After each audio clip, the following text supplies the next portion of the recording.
ओम शांति। 25/2/2021 की साकार मुरली।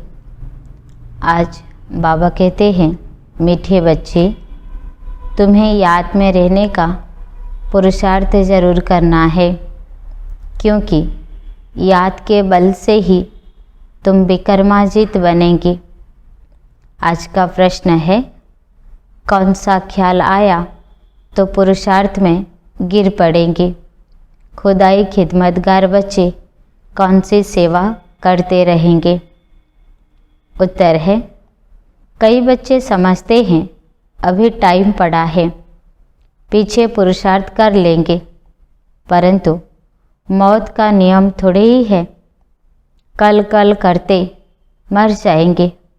इसीलिए ऐसे मत समझो बहुत वर्ष पड़े हैं, पिछाड़ी में गैलव कर लेंगे।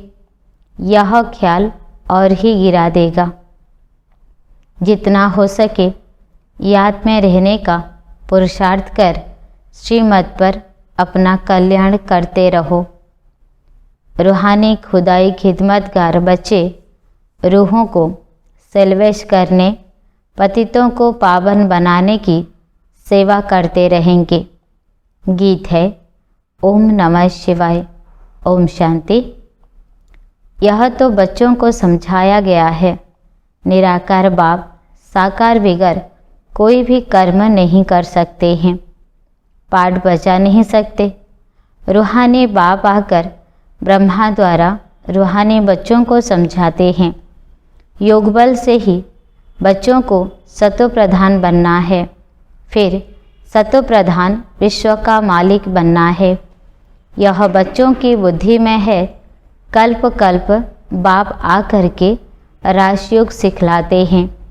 ब्रह्मा द्वारा आकर आदि सनातन देवी देवता धर्म की स्थापना करते हैं, यानी मनुष्यों को देवता बनाते हैं। मनुष्य जो देवी देवता थे सो अब बदलकर शूद्र पतित बन पड़े हैं। भारत जब पारसपुरी था तो पवित्रता, सुख, शांति सब थी। यह 5000 वर्ष की बात है। एक्यूरेट हिसाब किताब बाबा बैठ समझाते हैं। उनसे ऊंच तो कोई है नहीं। सृष्टि व झाड़ जिसको कल्प वृक्ष कहते हैं, उसके आदि मध्य अंत का राज बाबा ही बता सकते हैं। भारत का जो देवी देवता धर्म था वह अब प्राय लोप हो गया है। देवी देवता धर्म तो अभी रहा नहीं है। देवताओं के चित्र जरूर है, यह तो भारतवासी जानते हैं। सतयुग में लक्ष्मी नारायण का राज्य था। बल शास्त्रों में यह भूल कर दी है, जो कृष्ण को द्वापर में ले गए हैं। बाबा ही आकर भूले हुए को पूरा रास्ता बताते हैं। रास्ता बतलाने वाला आता है तो सब आत्माएं मुक्तिधाम में चली जाती है। इसीलिए उनको कहा जाता है सर्व का सद्गति दाता। रचता एक ही होता है, एक ही सृष्टि है। वर्ल्ड की हिस्ट्री जोग्राफी एक ही है, वह रिपीट होती रहती है। सतयुग, त्रेता, द्वापर, कलयुग, फिर होता है संगम युग। कलयुग में है पतित, सतयुग में है पावन। सतयुग होगा तो जरूर कलयुग का विनाश होगा। विनाश से पहले स्थापना होगी। सतयुग में तो स्थापना नहीं होती, भगवान आएगा ही तब जब पतित दुनिया है। सतयुग तो है ही पावन दुनिया। पतित दुनिया को पावन दुनिया बनाने भगवान को आना पड़ता है।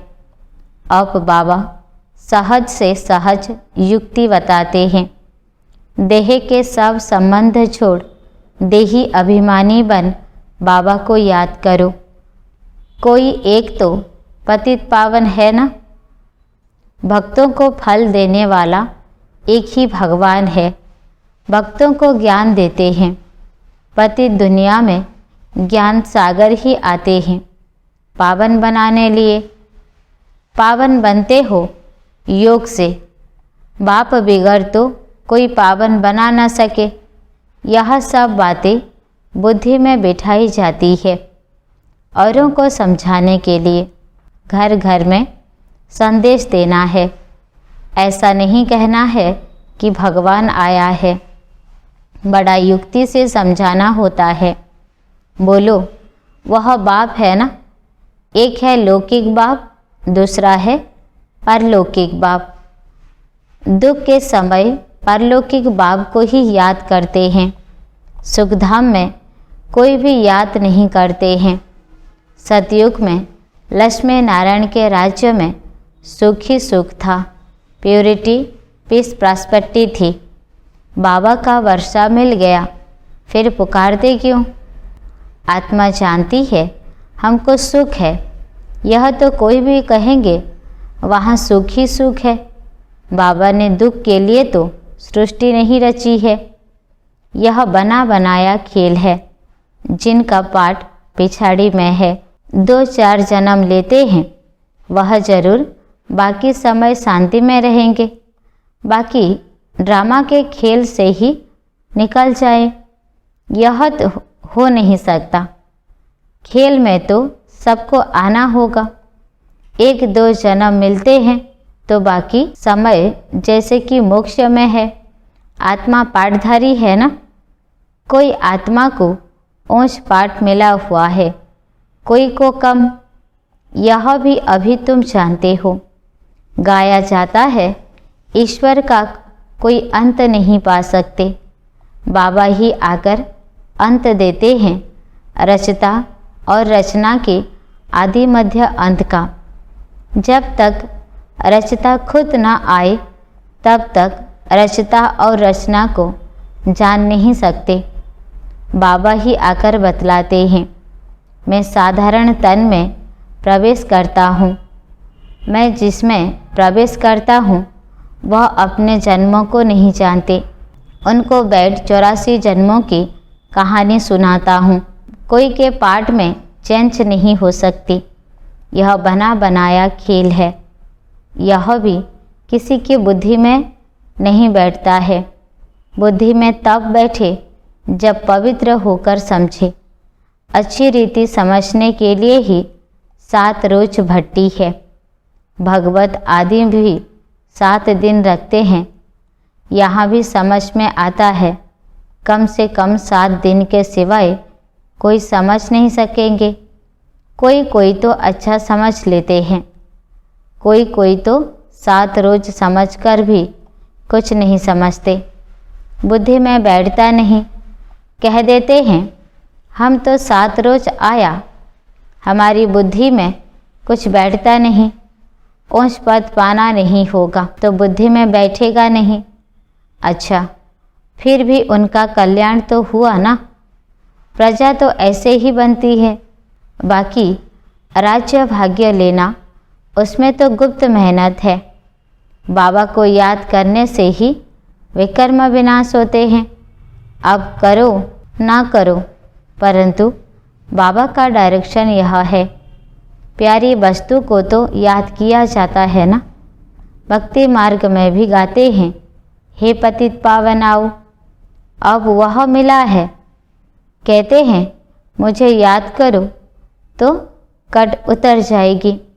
बात सही सहज थोड़े ही मिल सकती, कुछ तो मेहनत होगी ना।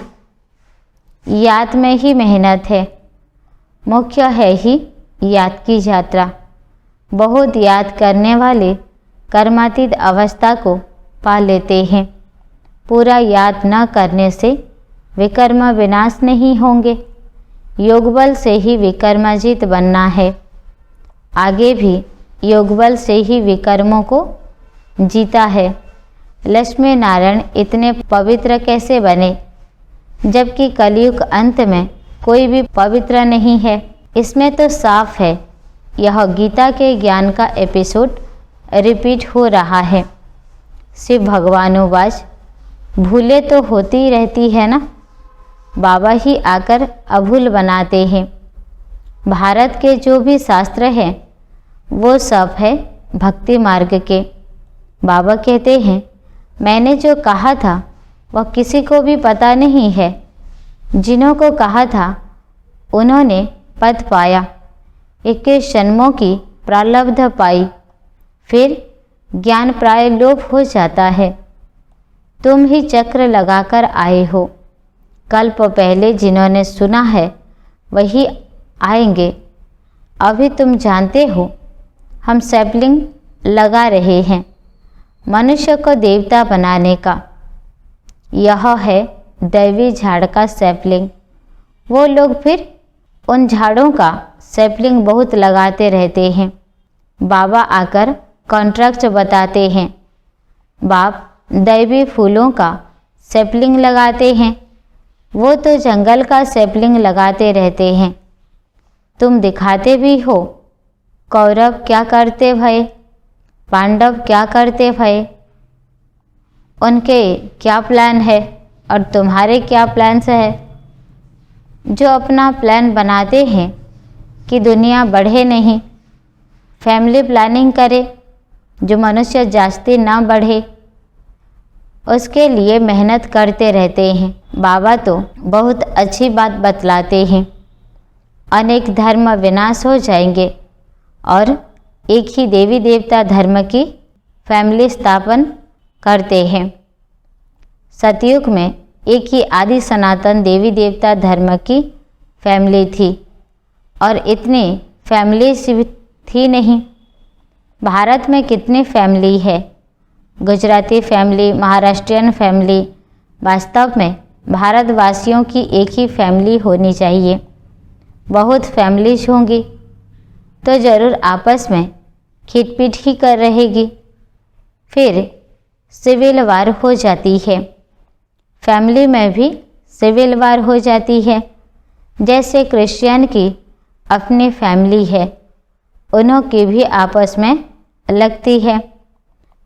आपस में दो भाई नहीं मिलते, पानी भी बांटा जाता है। सिख धर्म वाले समझेंगे हम अपने सिख धर्म वालों को जास्ती सुख दे, रख जाती है तो माथा मारते रहते हैं। जब अंत होती है तो फिर सिविल वार आदि सब आ जाती है। आपस में लड़ने लग पड़ते हैं। विनाश तो होना ही है। बम्स ढेर बनाते रहते हैं। बड़ी लड़ाई लग जाती थी जिसमें 2 बम छोड़े थे, अभी तो ढेर बनाए हैं। समझ की बात है ना। तुमको समझाना है यह लड़ाई वही महाभारत की है।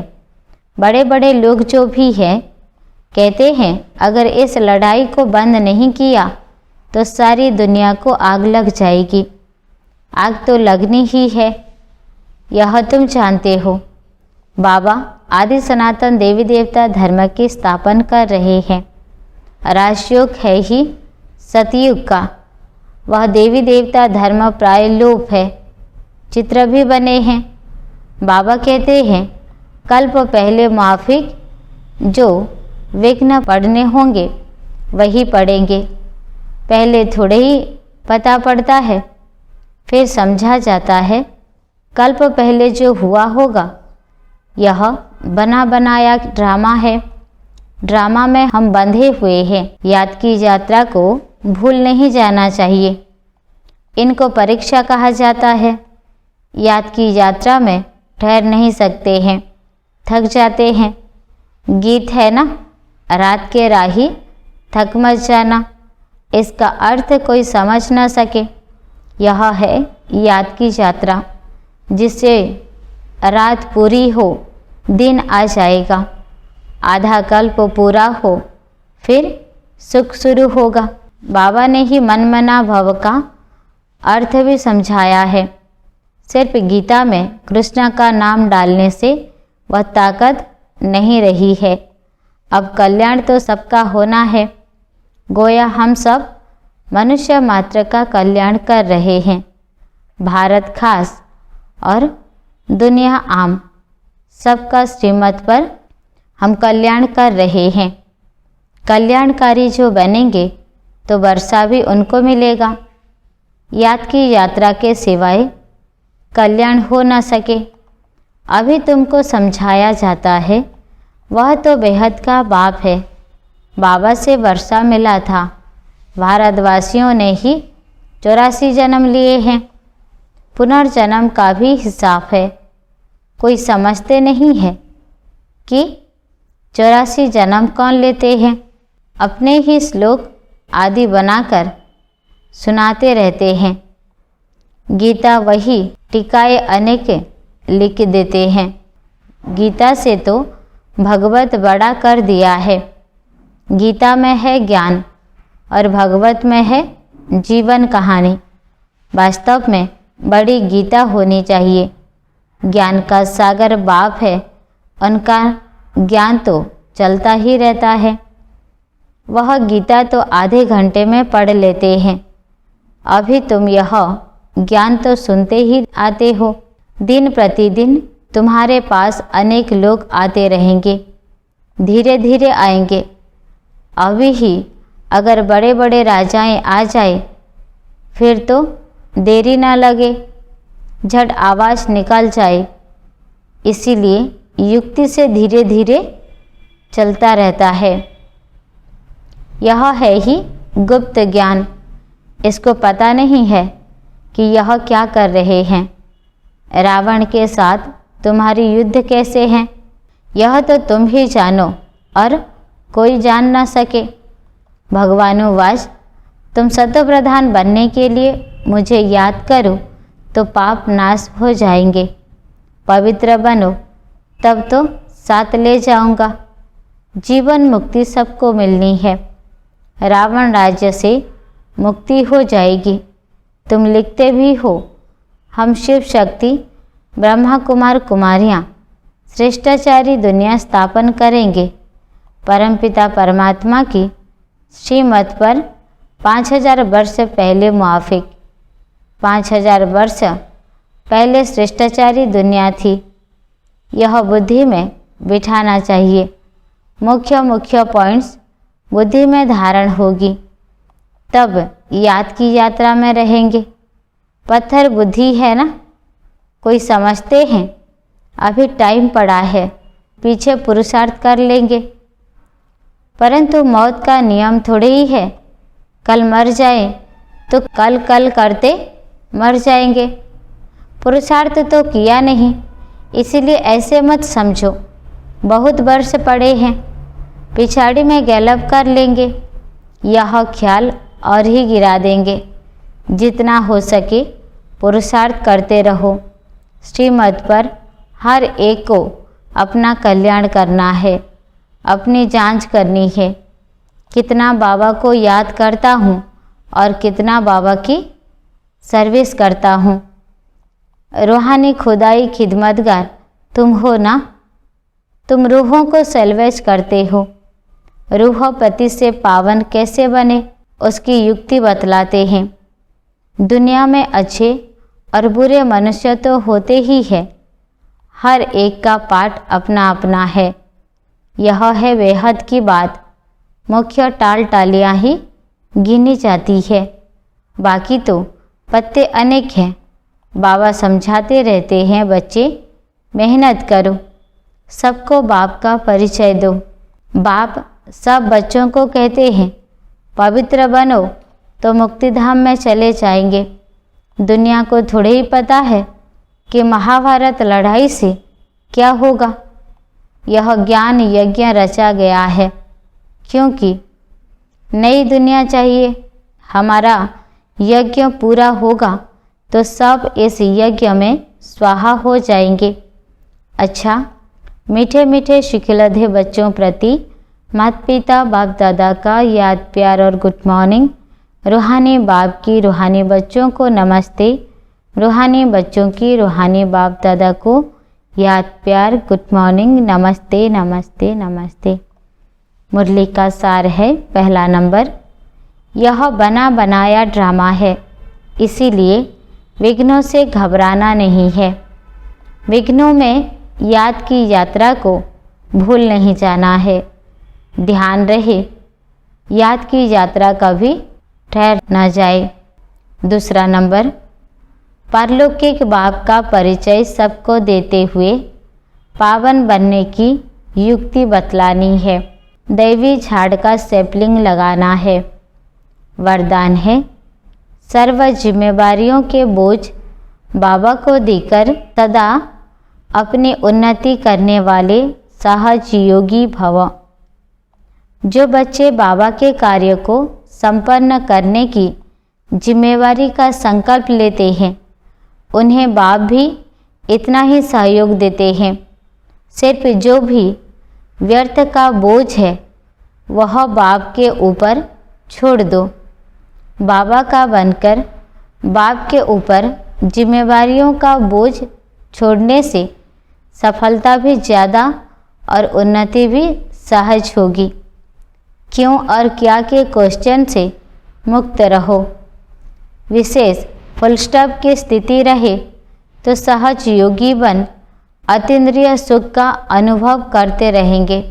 स्लोगन है, दिल और दिमाग में ऑनेस्ट हो तो बाप व परिवार के विश्वास पात्र बन जाएंगे।